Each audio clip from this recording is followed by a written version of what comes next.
So far, whenever we made an HTTP request to the server, it always succeeded. But of course, when interacting with server, there are a lot of things which can go wrong. For example, you might not have an internet connection, or you are sending a request with some data which can result into an error. Or maybe your server fails for some reason. Maybe it's offline or there is an error on the server. Or you're not authenticated to send or receive data from the server. So there are dozens of things that can go wrong. And we can simulate one such thing which can go wrong by going to this Firebase database. And then let's go to this rules section. And here you will notice that we have this rules object with these two properties, read and write. And to these two properties, we are assigning a Boolean expression. Now this value here is the timestamp which will be equivalent to this date. And today's date is 27th of April 2022. So this now is basically today's date, and today's date is less than this date. So this expression will return true, and that will be assigned to this read property. And this expression will also return true, and that will be assigned to this write property. Now, if you remember, when we created this database, we enabled test mode, which essentially means that the read and write access to this database is granted to everyone. So here, read is true and write is true. That means both read and write are enabled. And since this read and write is enabled, anyone can fetch data from this database and write to the database. Now here, let's go ahead and let's set this read property to false. This simply means that no one can read data from this database, even if he is authenticated user. Let's go ahead and publish this. And now let's go to our application and let's try to fetch the product. And here you will notice that it is showing this loading indicator. And if I open the developer console, here you will notice that we have an error. And this error is of type HTTP error response. If I expand this error, here you can see this error object. Okay, so since we have disabled the read operation on this database, when we are trying to read the data from the database, we are getting this error. But the end user of your application will not come to know about this error. He will only come to know about this error when he opens the developer console, which most of the users might not know. So here what we need to do is, we need to handle these kind of errors, the errors which we get while making an HTTP request to the server. Let's see how we can do that. Let's go to VS Code. Let's go to app component class. And here we have the method for fetching the data from the database. And here, this fetch product method is going to return an observable. And we have subscribed to that observable. And to this subscribe method, we have passed a callback function. And if you remember from our observables lecture, this first callback function gets executed whenever the observable to which we have subscribed to emits a data. Now, if we want to handle the error, we can pass a second callback function to this subscribe method. And this callback function is going to receive the error object which has occurred. So let's call that object ERR. And inside the body of this callback function, we can write the logic which we want to execute. So let's do one thing. Let's go ahead and let's create a new property and let's call it error message. This is going to be of type string, and initially let's assign it with the value null.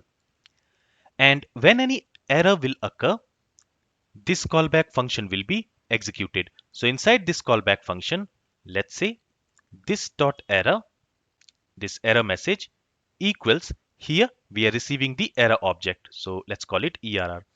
We are calling it ERR. And this error object is going to have a message property. Okay, so if I save the changes, if I go to the web page, let's clear everything from here. Let's click on this fetch product. So since we are now handling this error using this error callback function, that's why we are not seeing that error object logged in the console. But remember that this error object is going to have a message property, and we are assigning that message to this error message property of this app component class. Now let's go ahead and let's display this error message in the view. So here we are displaying this message, no products available. After this, let's go ahead and let's create one new TR element. And here we want to display the error message, and we are storing that error message in the error message property. And here in this condition, let's check if this error message is not equal to null.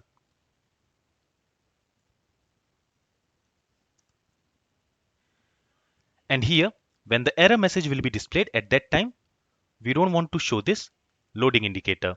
So here also in the condition, let's check if the error message is null. Or what we can also do is, this error message is initially set to null, as you can see here. And this null value is a falsy value. So when used in a condition, this null value will be type coerced to false. So here we can simply use error message. Okay, so when the error message is null, it is going to return false. And let's use this not operator before it to change it to true. All right, so this loading indicator will be shown when we are fetching the data from the database and when there is no error message. Otherwise, if there is any error message, so again, since this error message is going to have some value when some error has occurred, so in that case, it will not be equal to null. And when it is not equal to null, when it has some value, in that case, it will be type coerced to true. So we can also remove this part from here. Okay, so in case we have some error message, we want to display this error message value. Let's save the changes. Let's go to the web page. Let's clear everything here. So here you can see now when this error has occurred, we are displaying the error message here. Now you can also customize the look and feel of this error message in the UI according to your needs. But here my main goal is to show you how you can handle errors while making an HTTP request in your Angular application. Okay, so this is one way of handling HTTP response errors. Now here if you notice, here we are subscribing to this fetch product in the component class. But when we are creating the product, so for that we are using this create product method of this product service. So when we are creating this product, we are not subscribing to it in our component class. Instead, we have subscribed to it in our service class itself. So after sending the post request, here only we have subscribed to it. So there is also another way of handling errors that can be useful in the cases when you send the request and you don't subscribe to it in the component class. Now, it's easy for us to react to the errors in the component class when we are returning the observable from the service and subscribing it in the component class. But in case of creating a product, here we have subscribed to the response in the service class itself. Now, of course, you can also return the observable from here and then you can subscribe it in the component class. And that would not be wrong. But we can also implement it in a different way by using subjects. And this approach can be helpful when you want to use the error in the multiple places of your Angular application. So let me show you how we can do that. Let's first create a property here in this product service class and let's call it error. And to this, let's assign a subject. Now, in order to use this subject, we also need to import it from RxJS. Now, this subject is going to emit a string value. It is going to emit the error message, and the error message is going to be a string value. Then, again to this subscribe method, let's pass second callback function, which is the error callback function. Here, let's call the parameter ERR. And in the body, let's access this subject, which we are storing in this error property. So in this property, and from here, let's emit the error message. For that, we can use next method. And from here, we want to emit the error message. So here again, we can say error.message. Okay, so again, this subject is going to return an observable. Now let's go to our app component class. And here inside this ngOnInt method, let's go ahead and let's subscribe to the observable which the subject will return. So here let's say this dot product service, and this product service has this error subject and it is going to return an observable. So let's go ahead and subscribe to that observable. Now this observable is going to return an error message. So here what we are going to do is, to this subscribe method we will pass the callback function, and this callback function will receive the error message which the error subject has returned. So let's call it maybe message, and again here let's set this error message property of this component class. So let's say this dot error message equal to this message which we are receiving here. Now let's go to our product service, and here let's change this URL. Okay, so instead of products.json, let's say products.json 123. Now this URL does not exist on our Firebase server. So here, when we will try to create a new product on this URL, we should get an error. Let's see that. Let's go to our application. Let's clear everything here, and let's go ahead and try to create a new product. And when I click on this add product button, just notice that this error message will change here. So when I click on this add product, you can see that the error message has changed here. Okay, so in this way also we can handle an error using a subject. Now here in the app component, we are subscribing to this observable returned by this error property of this product service. Now it's always a good practice to unsubscribe from an observable explicitly. For that, what we need to do is, we need to first implement on destroy interface. Then this on destroy interface provides ngOnDestroy method. So here let's create that method, and inside this method let's go ahead and let's unsubscribe to this observable. So for that, let's again create a new property. Let's call it maybe error sub, and it is going to be of type subscription, and in order to use this subscription we need to import it from RxJS. Okay, and here let's assign this error sub with the subscription returned by this subscribe method. So let's say this dot error sub equals the subscription which this subscribe method will return, and inside this ngOnDestroy, let's go ahead and let's unsubscribe from that subscription. So let's say this dot error sub dot unsubscribe. Okay, so it's always recommended to unsubscribe from the observable explicitly when the component will be destroyed. All right. Now let's say we also want to log all the error messages in the database for analytics purpose. For that, we can use an RxJS operator called catchError. And as the name says, it catches the error whenever there is any error.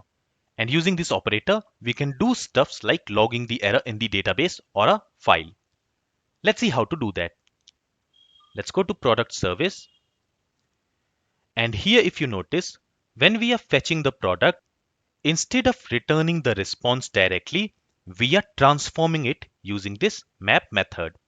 And we have passed this map method to this pipe method. Now to this pipe method, we can pass another operator. This time we want to use catchError operator. And to use this catchError operator, we also need to import it from RxJS/operators. Okay. Now to this catchError operator, let's pass a callback function. And this callback function is going to receive the error which has occurred. Okay, so this callback function is also going to receive the error object.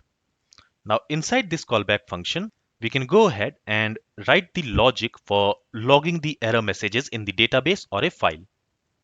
Okay, now once you are done handling the error by logging it in the database or a file, you should also definitely pass that error to the subscribe. So here, this get method is going to return an observable, and we are subscribing to that observable here. Okay, so when we are using this catchError method, we should also pass that error message to this subscribe method. Then only this subscribe method will come to know about the error, and the second callback function of that subscribe method will be executed. Okay, so make sure that you always return the error from the callback function of this catchError operator. So here let's say return, and to pass the error to the subscribe method, we need another observable that wraps that error. For that, we can use a function called throwerror. And to use this throwerror, we also need to import it from RxJS. Okay. And inside the parenthesis, we can specify the error object. Okay. Now here what we are doing, we are using the catchError operator to handle the error which is returned by the HTTP response when we made the GET request. And using this catchError, what we want to do is we want to log the error message in the database or in some file. So we can write that logic in the body of the callback function of this catchError operator. And then we also need to throw the error from this callback function so that it will be handled in the UI by the second callback function of this subscribe method. So these are some ways using which you can handle HTTP response errors. This is all from this lecture. If you have any questions, then feel free to ask it. Thank you for listening and have a great day.